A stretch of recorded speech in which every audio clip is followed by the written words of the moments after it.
Hello and welcome to Talk Spooky to Me, the Ghost Story Guys mail show. I'm Brennan Storr. I'm Paul Bestall. And this is our chance to hear from you, our audience. Paul, my friend, how are you doing? I'm enjoying a bit of downtime. It's been a hectic few days, and I am eagerly awaiting a Saturday where I can get up after 10 o'clock. That is going to be glorious. Yeah, you were telling me off air that you have been going non-stop this week. Yeah, Ghost Walk, Eurovision, gardening, recovery, work, 3 interviews, 1 edit, cooking, supporting my partner, taking the dog for a walk, and yeah, I'll be glad. Saturday. No kidding. Holy shit. My week has been much quieter. Good. I'm glad somebody's enjoying some calm. Yes, no, I'm grateful for that. I have been to see the film The Fall Guy 4 times. I love that freaking movie. Nick and I went when I was back in Victoria, and we loved it. She loved it, especially. Then I went to go see it in IMAX when I got back here to Ontario, and have now seen it twice more with friends. It is just a great movie. But I do have a movie-related story that is not connected to The Fall Guy. Thank God.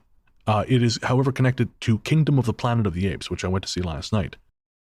So I saw it at the Landmark, which is my nearest cinema, and I was sat there and I was enjoying the story of Noah the monkey doing, his thing in the post-apocalyptic future, when I heard what I can only describe as the sound of a hippopotamus performing oral sex on a Tyrannosaurus. It was a man eating watermelon in a movie theater in defiance of God and all his angels. It was nauseating. 1, I don't know how he got it in there. 2, I don't know why he got it in there.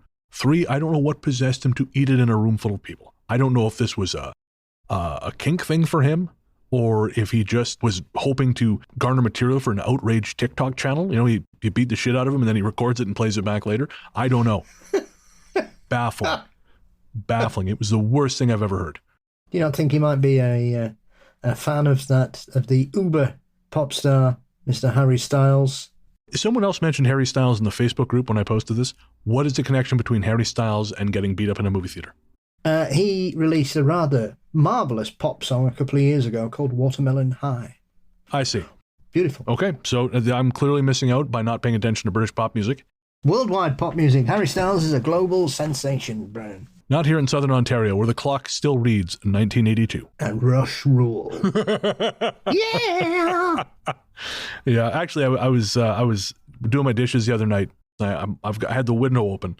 As a car was waiting at the stoplight just outside my place, I heard Kendrick Lamar's Not Like Us. And I don't know if you're up on this whole thing, but there has been a beef between rapper Kendrick Lamar and Drake, who's a Toronto-based rapper. And Drake is a terrible person. This is a pretty well-acknowledged fact. And he has, he lost this exchange of words. And what I love is the fact that he lost it so badly that people in his own home province are driving around bumping the other guy's songs.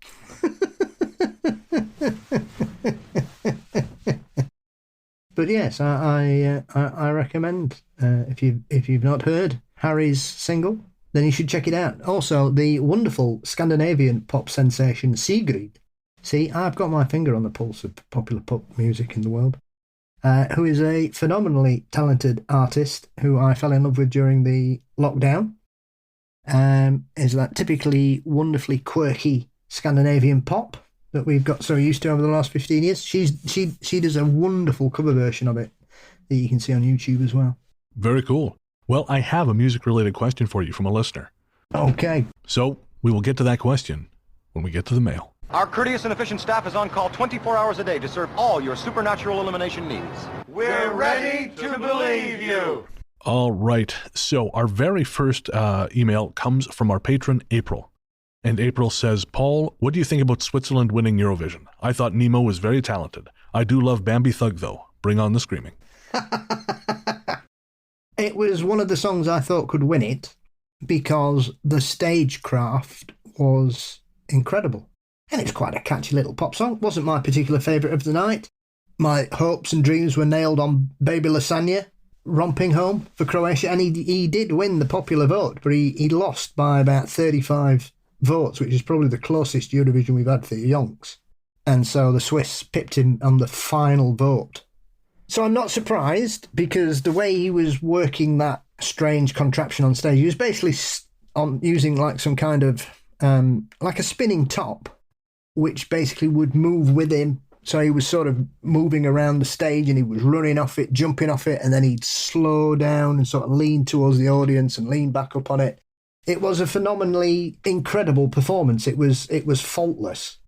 And I think when you have people like that performing, added to a catchy little pop song with a lot of lyrics that resonate with a lot of people across Europe, then wasn't really a massive surprise. And they've come close over the last 2 or 3 years. I mean, they have won it more recently than, say, France. You know, when Celine Dion won it in '88 for Switzerland. Their song in 2021, 3 years ago, I've forgotten the name of it, but it was amazing. I couldn't understand a word of it because it was all in French. I had no idea what he was singing about, but it was beautiful. Beautiful. And Julie called me a big wuss because she said it was saccharine and sickly sweet, but I said it was a beautifully moving song. So yeah, we did okay. We did a little bit worse. I mean, we got none in the public vote, but we finished above 2 of the songs that I absolutely hated. And there, for me, that was worth it. I think Baby Lasagna thought they were going to win as well, if I'm honest. And they were the Croatian entry? Yes. So coincidentally, going back to spooky stuff, I actually had a message from a friend of mine who's traveling in Croatia right now. Right. And she went to an island and she sent me some photos. She said that something feels very wrong about this place. And so I thought she was talking about Daxa, because obviously that's the very famously haunted island off of Croatia, or off of Dubrovnik. But no, it turns out she was on Pag. And apparently, and I may be mispronouncing the name, I don't know, I didn't look it up, I probably should have. But it's a really interesting, it looks like the moon. I'll send you the pictures. But the way the rocks are, it looks like the far side of the moon. But apparently, when she got back, she looked it up, and Pag was the site of the Slana concentration camp. During the Second World War. And she said all of a sudden it just made perfect sense, but she had no idea going in. Yeah. Oh dear. Well, there will be some terrible memory trapped there, I would imagine. Yeah. She's loving Croatia. Otherwise, she said the people are great. The food's great. Beautiful place. It's red hot. Very hot. But she said that traveling on that island was very, very challenging. And then finding out why was, what's the word? Very, very validating. And I always wonder how you dismiss that. You know, if you're a skeptic, you know, how do you say, oh, well, do you just say they somehow knew going in? Like, how do you dismiss that kind of psychic impression? They must have overheard a conversation 19 years ago where people were talking about that particular island, and it must have been buried in their subconscious until they arrived there. And that's the explanation. And it's a fact. Of course. Come on. What was I thinking? What kind of idiot am I? Kind of craven jackass was I? Yes, by the time your friend gets back there, they'll be singing Baby Lasagna. Guarantee it. It's a very real possibility. So yes, there's my succinct, for a change, thoughts on Eurovision this year. So thank you, April. Onward to Zurich for next year. I cannot wait. Hopefully I can actually watch some of it. And folks, I will try to remember to link some of this stuff in the show notes. If you go to ghoststoryguys.com, I'll try and link some of these Eurovision performances that Paul's talking about so you guys can check them out. Because if you love pop music and you're not watching Eurovision, you're missing out. Yes. And one last thing. I agree. I really like Bambi Thug, and I was delighted Ireland did so well because they've had a really bad run of it for about 20 years of either not qualifying or not doing very well since they went through that running joke of winning all the time, which essentially bankrupted the Irish television broadcasting. Oh. And so it became a running joke that they were so desperate not to win because I think they won 4 years out of 6 in the 90s. Holy shit. Because they're the joint most successful country in Eurovision. Ireland and Sweden have won it 7 times each. I had no idea. Yeah. And Ireland won 3 years in a row in the 90s. And they paid for it. Gave us the first ever appearance of Michael Flatley in Riverdance at Eurovision. They were the interval entertainment. Oh, wow. And so they're responsible for that spy movie, really, he made.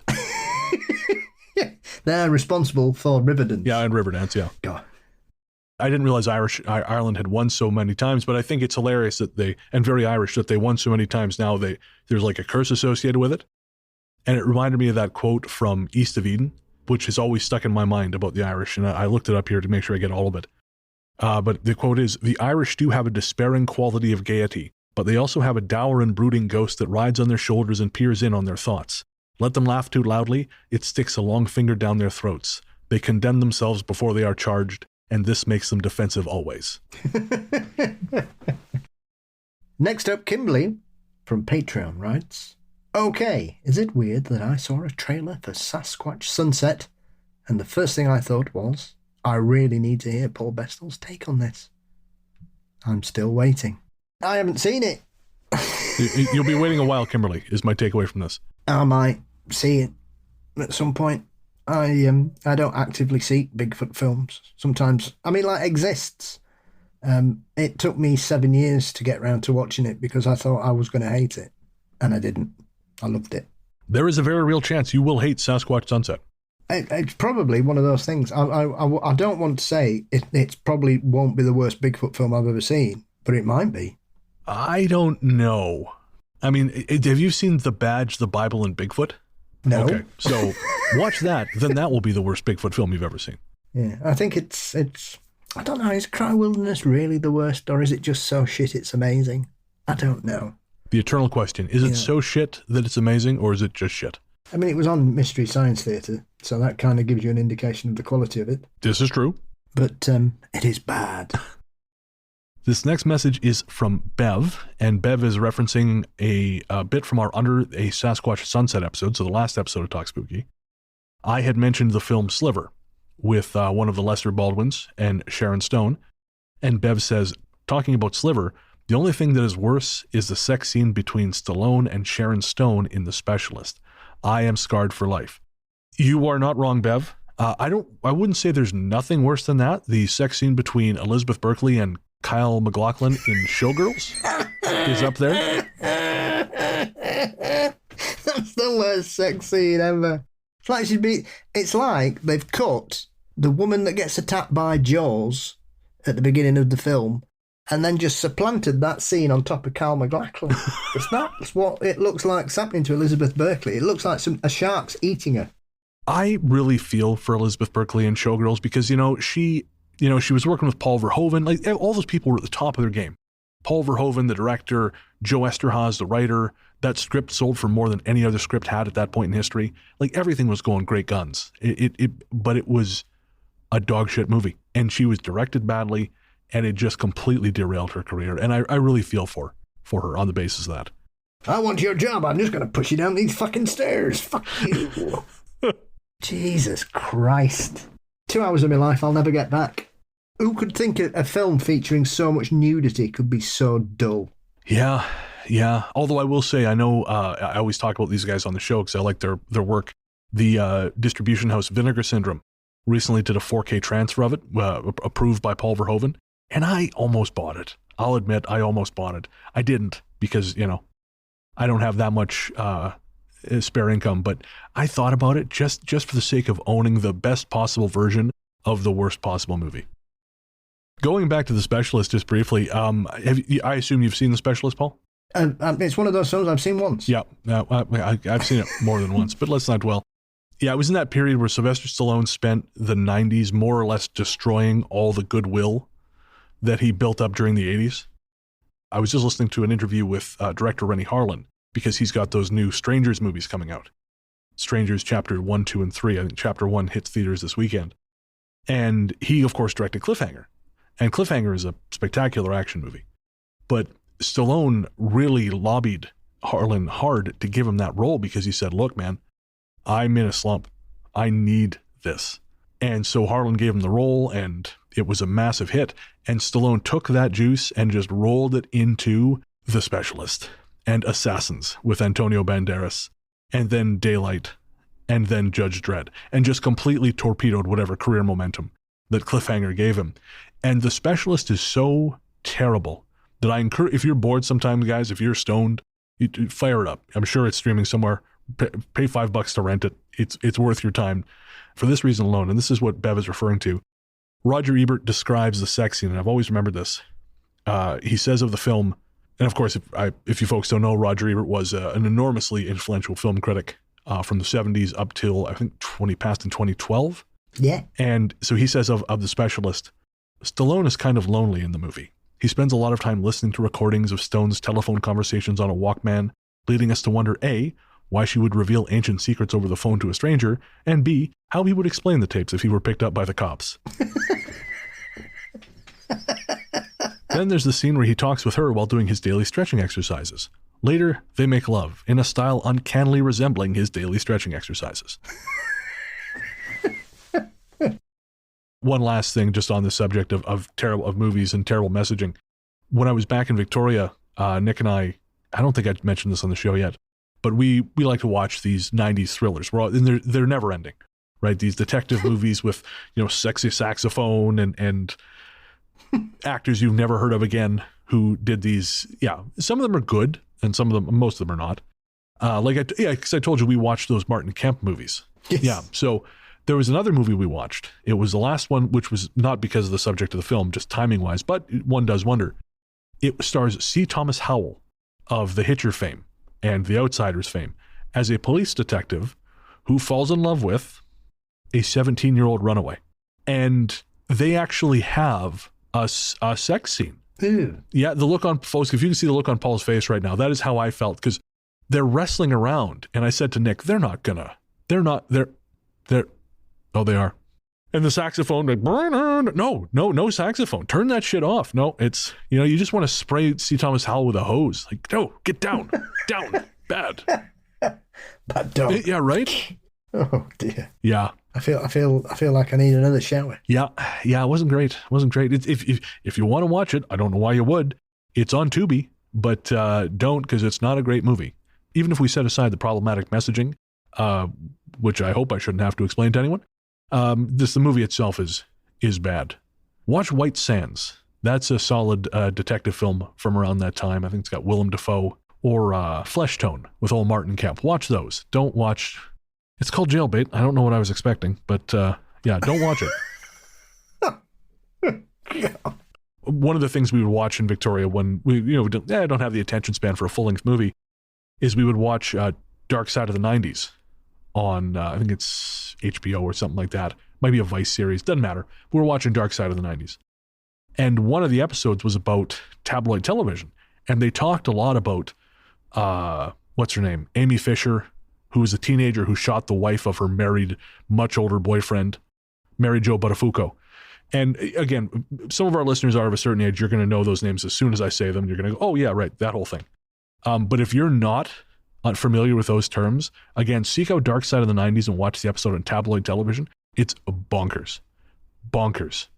And watching that after having watched Jailbait, I realized, oh, that's where all the shit is coming from. Oh, definitely. Moving on. Dominic from Spotify writes, I can't help but think that your GPS is getting nailed by the very real ghost of a solar storm.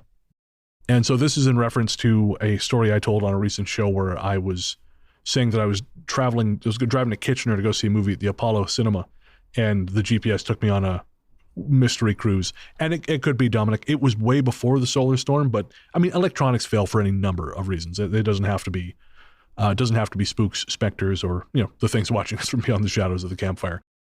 Sometimes shit just doesn't work. I completely missed the Northern Lights Friday night. Oh no. I just kept thinking, oh, the sky looks nice. I didn't realise what was happening because I wasn't online or anything. I was just a bit tipsy, having fun.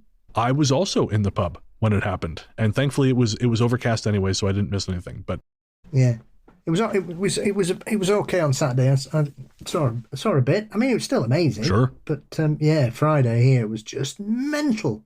So thank you, sun. Thankfully, it left the power grids alone. Yeah, for now. But it's watching.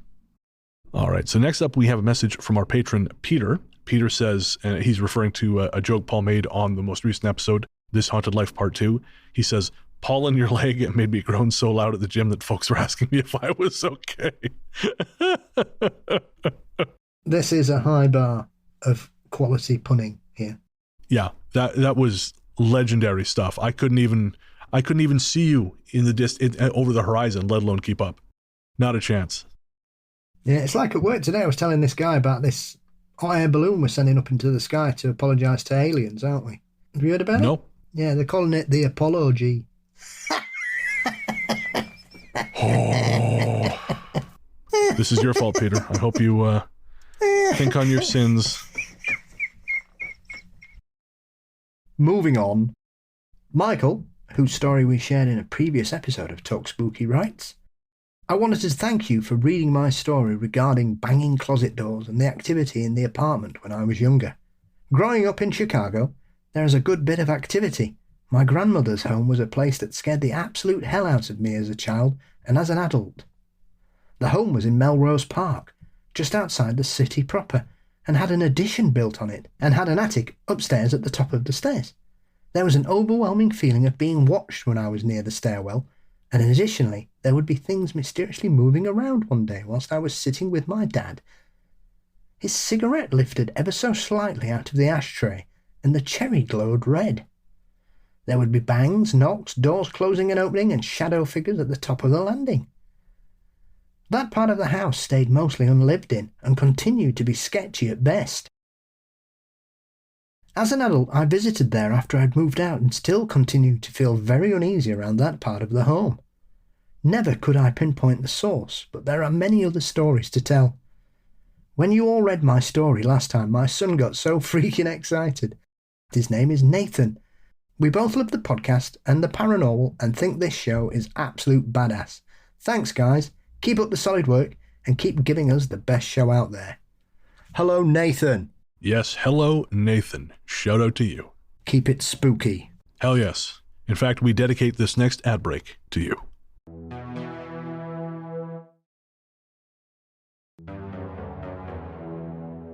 Welcome back. Next up is from Allison.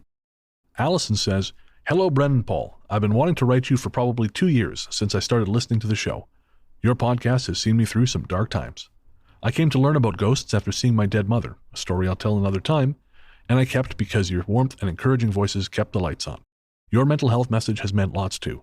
Yes, Bren, I did go back to the beginning and all the way to today, meaning to write you so many times because I have stories or had something to say. But anyways, here we are. Today I was listening to you all as I was writing up the haunted house I just bought next door, and I had a moment of insane synchronicity. Someone wrote in saying you had helped them when they were scammed by some bank callers and they fell into a depression. Well, 2 days ago, I was also scammed. I thought I was too smart for that, but it happened anyways. But your kindness in response to him lightened my mental load considerably, and I have to thank you for that. I'll write again someday to tell you my ghost stories. I know you love a benevolent spirit visitor story, Brennan. Thank you again and again for what you're doing, Allison. Allison, thanks for writing in, and I'm happy that was able to help you out. Again, don't feel stupid if you get scammed. It is a whole industry for a reason, you know. And like these guys, these motherfuckers, get more and more sophisticated every day.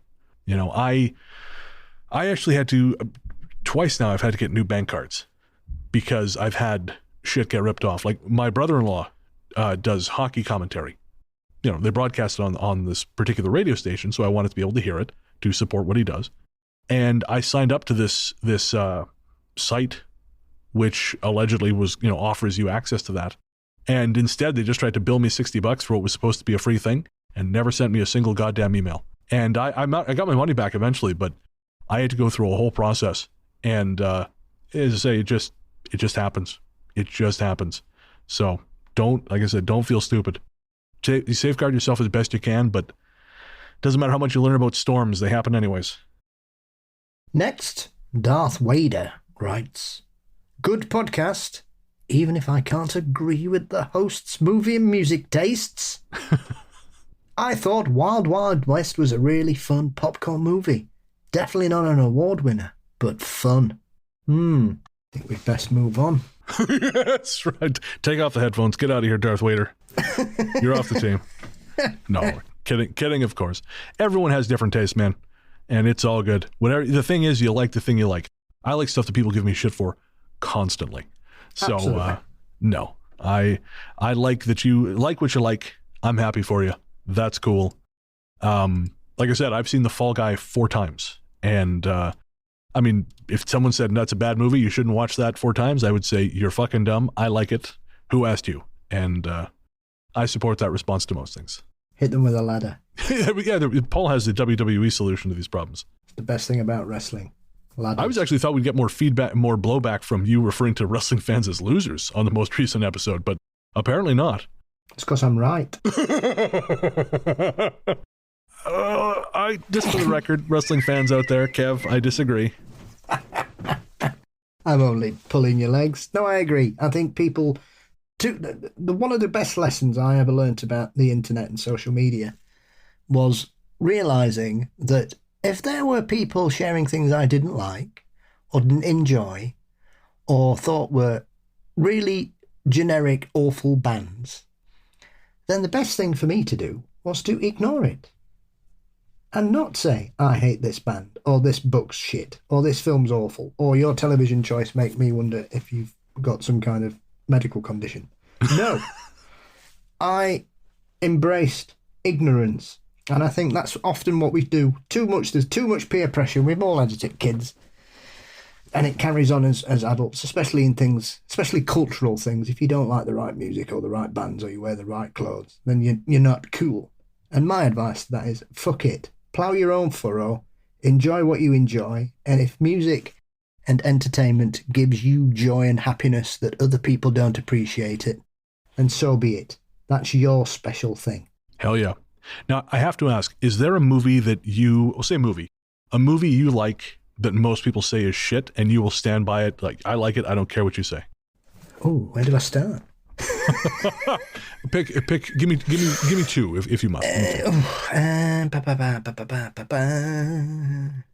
I know some people really don't like Top Secret, but I think it's brilliant. I remember liking it. I haven't seen it in years, but I remember liking it when I watched it. Yeah, it's one of them everybody ignores. They all talk about Airplane and The Naked Gun, and they never talk about Top Secret, which obviously gave us Val Kilmer and Peter Cushing being filmed backwards, which was supposed to be him speaking Swedish, with his giant eye. Oh, I mean, the obvious one. It's The Adventures of Ford Fairlane. Yeah, you got me watching that. I quite like it. And funny enough, Rennie Harlan talked about that in that interview I listened to. And he said that, man, that was so disappointing. He said, we thought we had a hit on our hands. He said, but I guess what I learned from that is if the filming goes smashingly and it's so easy and it just seems to be running along smoothly, the movie is going to do not great. He said, that is what I've learned. If it's an easy process, I'm probably going to pay for it at the other end. Well, it's nice to hear that everybody got on and it was swimmingly well filmed then. Because sometimes you think, is the reason this film bombed is because everybody hates each other or whatever? Or that people were dicks in it? But, I mean, you can tell in the film that everybody's having the fucking time of their lives. The fact that it didn't transmit to audiences. I mean, it's one of those random films. I mean, I caught it randomly at 1 a.m. on a movie channel here in 1993, and it just fucking hooked me straight away because it was just stupid. From what I understand, it hit at exactly the wrong time. They basically it came out just a little too late because Andrew Dice Clay, obviously his comedy was very controversial. It was very homophobic, very misogynist, and some folks finally pushed back against it. And so his popularity peaked just before the movie came out. By the time the movie came out, he was on the downslope. A lot of his shows had been canceled, and so the distributor decided not to put any money into promoting it. And if it wasn't for the fact that Harlan had Die Hard 2 coming out later that year, that probably would have really derailed his career. Weirdly popular in Spain. Well, that's the only place that put it out on disc. Isn't the version you have on disc, isn't that the Spanish version? The Blu-ray I've got is Spanish, and it's a millisecond out of sync. Harlan said he was really bummed about that, and he said he still doesn't really understand why it hasn't, like he said, I don't know why they haven't released it again. You know, why they haven't put it out on disc in North America. He says, I don't know if it's just they think it would be culturally inappropriate or what, but he said that, it's prime for it, but it just has not happened. And he says, I haven't heard anything about it in years. So he said, I suspect it won't happen. There are far worse films that have received revision and re-release that are far less deserving than that film. I agree completely. So yeah, those two. Top Secret, Ford Fairlane. All right. So for me, I was looking at my Letterboxd list here. I really like both John Carter and The Lone Ranger. You like The Lone Ranger? I did like The Lone Ranger. I know. I liked it. I own a copy of it back home of The Lone Ranger. I don't own John Carter. But I quite like both.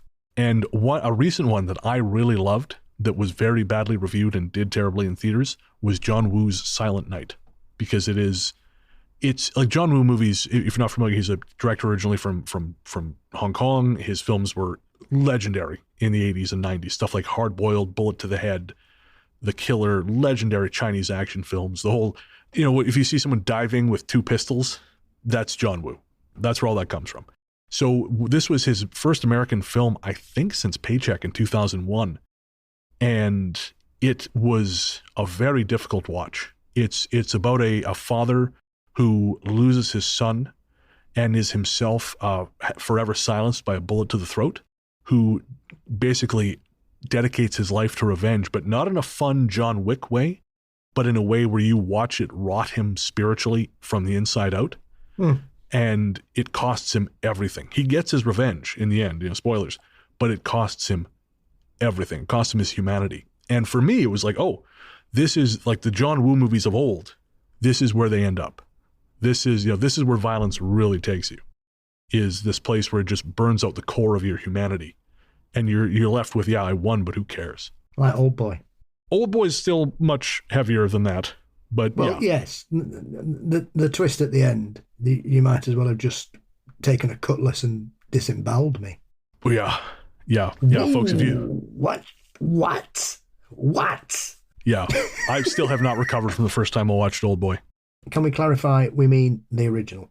Yes, directed by Park Chan-wook, not the one directed by Spike Lee. Yeah. I thought of another film before you dive into something else. Monsters vs. Aliens. Oh, really? I love that film. Okay. It gives me the feels. Really? I really, really, really like it. I watch it. It's on here every Christmas, and I religiously watch it. I'll be damned. I have not seen that since it came out. It's out in theaters, but haven't seen it since. It just makes me laugh all the way through it. I don't know why. I just find it hilarious. Okay, well, it's streaming here in Canada, so I am going to check it out because I clearly need to watch it again. And just before we move on to the next listener email, I was going to say I did finally watch Train to Busan. Wrecked me. Holy shit! What a film! Incredible movie. I mean, it actually reignited my interest in the zombie genre. I might even watch Last of Us now finally, because I have not been able to watch post-apocalyptic shit, zombie shit for a long time. But that was so good. Talk about hitting you in the feels. Good Lord. Yeah. There's so many good scenes. Oh, so many good scenes. Yeah, folks, we won't list them here because if you haven't seen the movie, it's not going to be much fun, but check out Train to Busan. It's streaming on Netflix here in Canada. Holy shit. I started watching Peninsula, the sequel, last night. Clearly, obviously not as good based on what I've seen so far, but I am curious to see the rest of it just to say I did. So we got 2 messages left. This one is from Joel. Joel says, "Hey guys, firstly, I would like to say thank you for such great podcasts. The mix of thought-provoking stories, batshit craziness, sauna survival techniques, and empathy to those struggling with life's other challenges is priceless. So the reason I'm getting in touch with you guys is not just to stroke your egos. I will leave that to the cat-stretching sauna attendees." And Joel, I'm fairly certain I've only talked about that on Patreon podcasts. So if that doesn't make sense to the general audience, become a patron. It will make more sense. I've attracted some unexpected attention, we'll say, at the gym. But anyways, Joel goes on to say, "I've been giving some thought as to why people seem to be more sensitive to the unexplained than others. I've always believed that there is more going on around us than we can explain, be that supernatural or just everyday occurrences that the human brain cannot fathom yet. If you think about it, there is so much going on in the peripheral area of vision that the brain devotes less focus and attention on during daylight hours. It seems to me that when darkness falls, the focus switches slightly and there is more attention given to peripheral vision than in the day. This could be a natural survival instinct wired into the brain. 2 years ago, I was diagnosed at the age of 49 with autism, now more commonly known as neurodiversity. This has helped a lot with understanding why my world has worked the way it has. Yeah, you and me both, my friend. I have noticed that I seem to be a lot more sensitive to movement and objects in my peripheral vision than the average neurotypical human being. This is particularly evident at night. I can spot movement of an animal, for example, in my peripheral vision when there is total darkness. My daughter also shares the same ability and is also neurodiverse. I have spoken to other neurodiverse people who also seem to possess enhanced sensitivity in this area. It is known that people who are autistic tend to focus a lot on detail, and some have some form of hypersensitivity to sensory input. It would be interesting to know whether a high percentage that appear to be tuned in to the supernatural and the unexplained are neurodiverse, and therefore more likely to experience events that others may not be sensitive to. Kind regards, Joel. And Joel, I think it's a really great theory. I know there's a lot of research that suggests people who are autistic or otherwise neurodiverse process a great deal more of incoming information than people who are neurotypical. So it's possible that you are picking up on, because you're taking in so much more information, you are simply seeing things that other people just don't have the bandwidth to notice. What do you think, Paul? I don't think anything's off the table, is it, really? I don't think we know enough about autism and ADHD and neurodivergence to understand what the possibilities are. And I think now people are beginning to realise that rather than tarnish them and treat them as if it's a problem, I think we are entering an age where people are able to celebrate their neurodivergency and utilise it in ways and means that they couldn't possibly even comprehend 15 years ago. Oh, sure. Absolutely. Again, I do not have an official diagnosis, but again, based on my research and speaking with other people who do have diagnoses, it seems very likely. And if I had known that, I think about, I'm 41 now, and I think about that, and I think about, man, if I'd known some of these things when I was younger, I was thinking the other day about just, my impulsivity when I was younger. I got into some bad financial situations just because I was impulsive with spending, and I was impulsive because I was depressed. And so I would buy things to try and, it's a cycle, right? You try and you buy something to try and perk yourself up, and then you're depressed because you spent the money. Yep. And it's a terrible cycle. And again, I just had no idea. It was always just framed as you're weak, you're bad. But if I, again, had some way to understand this outside of the typical, just outside of a moral framework, I think it would have been life-changing. And it certainly helped me now, as I kind of process things. I've come to realize, for example, for me, overstimulation is a very real problem. I have to be cautious if I want to really enjoy a situation. I have to make sure that I keep my amount of interaction in the world low prior, so I don't turn up to the thing already kind of at my maximum. And it's not awesome that I have to worry about that, because if people don't know me and they don't understand, they're just like, well, what's your deal? Why are you being such a pain in the ass about this? But if they're cool with it, then it allows me to process the world in a much more healthy way. But it's still a pain in the ass, Yeah, absolutely. I've had numerous tests, and I'm not on any list. I'm just weird, I think. I think we've discovered I'm just strange, which is fine. So really, you've been tested for these things, and they said no? Yeah, because I thought I must be. I kind of thought something similar, if I'm honest. There must be. And no, I'm just, I don't know, probably just a compulsive obsessive. But obviously, Julie's had to deal with this quite a lot over the last sort of 18 months since she's finally been diagnosed as severe ADHD, right. which has been quite life-changing for her, because she's realised that she's not been the problem over her life. And that's huge, man. That's huge. Yeah. It's something I'm learning more about every day. So and long may our education and our knowledge on these situations improve and continue to be increased and supported. Amen to that. Our final message comes from Kimberly, who says, 1, the Crow soundtrack was mwah! And 2, anytime I watch This Is Us, I would just go in the kitchen and grab a bottle of wine. And my husband would say, are you going to watch that show that makes you cry again? Does anybody else have any other perfect soundtracks or favourite soundtracks? So yes, Paul, you've described on the show, you've described The Crow as a movie that you find deeply romantic. Yes, I do. What's better than coming back from the dead to revenge your wronged love of your life? I think it's a wonderful, wonderful thing. It's like The Princess Bride. Again, no argument here. But I'm curious. I actually added the question about soundtracks because I always thought we could As a great way to go out the show, do you have a favorite film soundtrack? Well, I have to agree with Kim. I think that the Crow soundtrack is amazing. You've got some incredible artists on there. A lot of the goth industrial giants of the time. Also, one of the first times I'd ever heard Joy Division used on a soundtrack, which is a very rare thing of beauty. So I love Joy Division. It's New Order, also one of my favourite bands, which is the band they became after Ian Curtis sadly took his own life. I didn't know that. Yeah. Took his own life the day before they were about to fly out to America for the tour that would have broke them, really. I knew that he'd taken his own life. I didn't realize they became New Order. Yeah.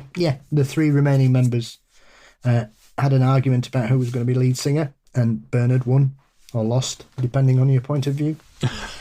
And then Stephen's partner, Gillian, joined the band, and that's when they became New Order. I'll be damned.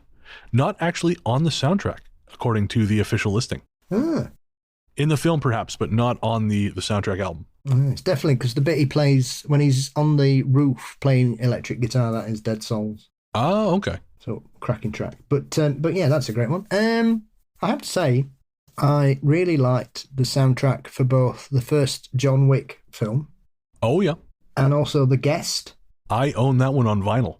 That was a brilliant soundtrack. Really, really cool. Some great sort of synthy, rocky mixes. It was very interesting. I quite like. Is it Tyler Durden does a lot? Was the main curator of the John Wick soundtrack, or I just made that name up? No, Tyler Durden was from Fight Club. It might be Tyler Bates, who did a bunch of Marvel stuff. I might have been Tyler Durden. It might have just been Ed Norton. It's hard to say. Yeah. Well, that's what happens when you see a film once and never watch it again. A random fact from that film stays in your head, and you've known it was Tyler Bates. Yeah, Tyler Bates. Yeah, he's I think he's done all the John Wick soundtracks. Yes, he has. I mean, I had a thing. I had a lot of Ennio Morricone soundtracks. Oh, Morricone's amazing. Once Upon a Time in the West was one of the first albums I bought on CD. I mean, the Ford Fairlane soundtrack's very good because that's essentially it's an album by Yellow. Okay. The Swiss synth pop kings, strangely, taking us back to the very first question. But yeah, I'm not really a big. I'm trying to think. I don't own many soundtracks. I know Julie loved the recent A Star Is Born. With, okay. Lady Gaga and obviously Bradley Cooper, who proved what a brilliant singer he was, as well as an amazing actor. I still haven't seen that film. Oh man, broke my heart, that film. And I've seen every version because that's the fourth version of that particular story. But that got me. That version got to me more than any of the others, I think, because of Bradley Cooper's performance and the battles he was facing. It was probably the first film that ever made me feel like my battle had been portrayed. Interesting. Snatching defeat from the jaws of victory for a long time. That was my life motto till 2018. I'm trying to think what for me was soundtrack. When I was younger, that's all I used to buy because I didn't know. My family weren't musical people, so I kind of just knew like the music I would see in movies. So I owned a lot of soundtracks when I was younger. None of them I really kind of stuck around. Actually, we recently just did the movie Blackout for Weird Together, which is sort of an indie drama werewolf movie. And the music for that is really beautiful by a guy named Will Bates. Quite enjoyed that. Recently, I've been listening to the Interstellar soundtrack quite a bit, composed by Hans Zimmer, which I think is incredible. You're always all right with a Zimmer. Yeah. And actually, going back to John Woo, Zimmer's score for Broken Arrow is an unsung great. There's some really beautiful stuff on there. There's a track called Brothers that is stellar. And actually, if you watch the Scream movies, when David Arquette's character is on screen quite a bit, they play that track for some reason. I don't know why. I think it started in Scream 2, but they play Hans Zimmer's score from Broken Arrow in Scream 2. And I'm baffled as to why. One's just coming to my head, Trainspotting. Oh, of course. Brilliant one. I really like the soundtrack to Last of the Mohicans. I'm not sure. It always reminds me of being in a pub quiz, and that was one of the answers. And the quizmaster said, And the answer for number 7 is Last of the Mohicans. Oh, no. Big on his Native American culture. Mohicans. Wow, this is from the country that calls them tortillas, so I don't expect too much. Trevor Jones and Randy Edelman for Last of the Mohicans. Funny enough, there is a Last of the Mohicans joke in The Fall Guy. Go see The Fall Guy, folks. It's a lot of fun. They're not paying me to say this. I just really like it. That's a very underrated film, by the way. Last of the Mohicans? Phenomenal. I have never seen it. It's one of the few Michael Mann movies I haven't seen. Daniel Day-Lewis in that film is outstanding. Literally, the last 40 minutes, you're on the edge of your seat. You are gripping.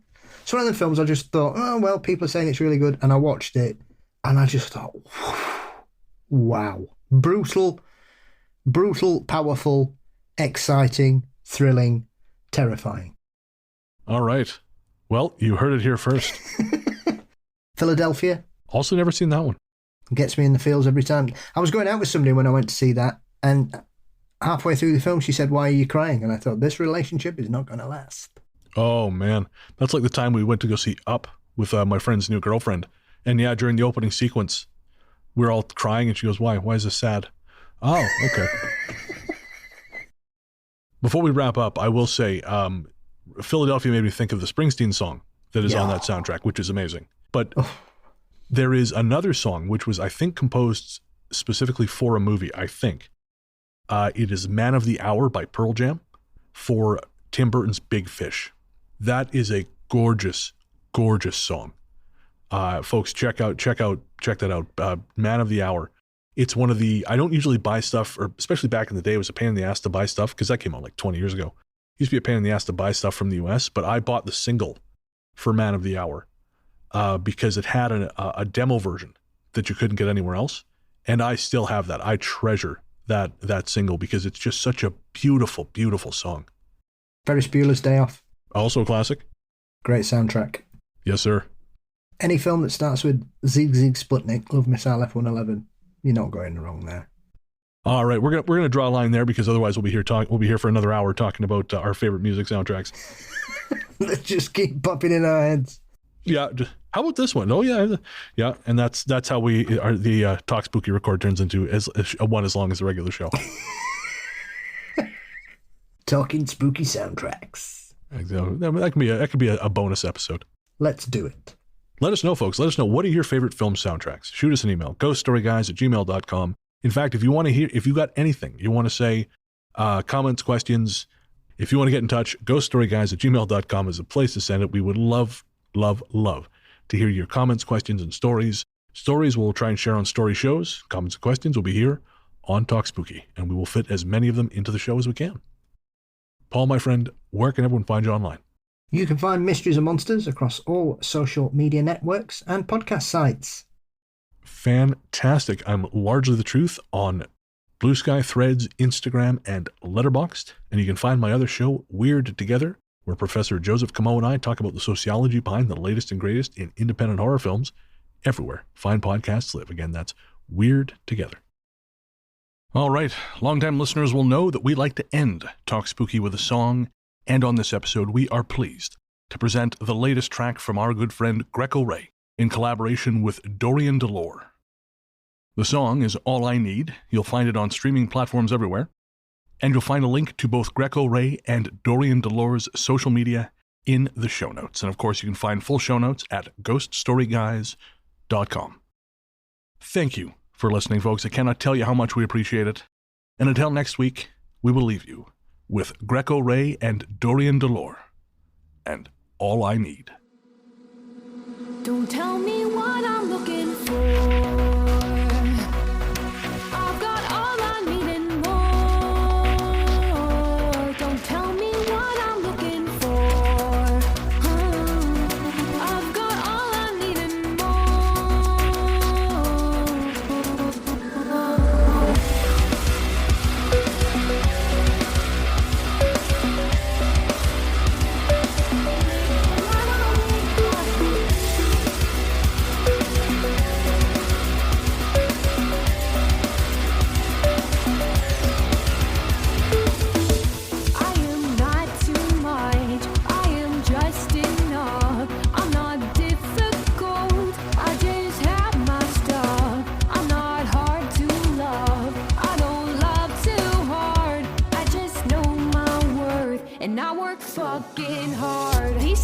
I tell myself never seem to help. Glad I figured it out. These things that I tell myself I wouldn't tell to anybody else. These things that I tell myself never seem to help. Glad I figured it out. These things that I tell myself never seem to help.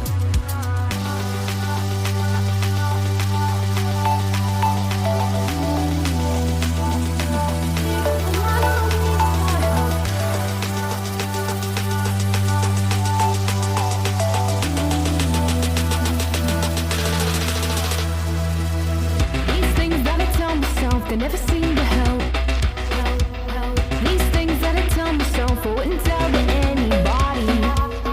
These things that I tell myself they never seem to help. These things that I tell myself I wouldn't tell to anybody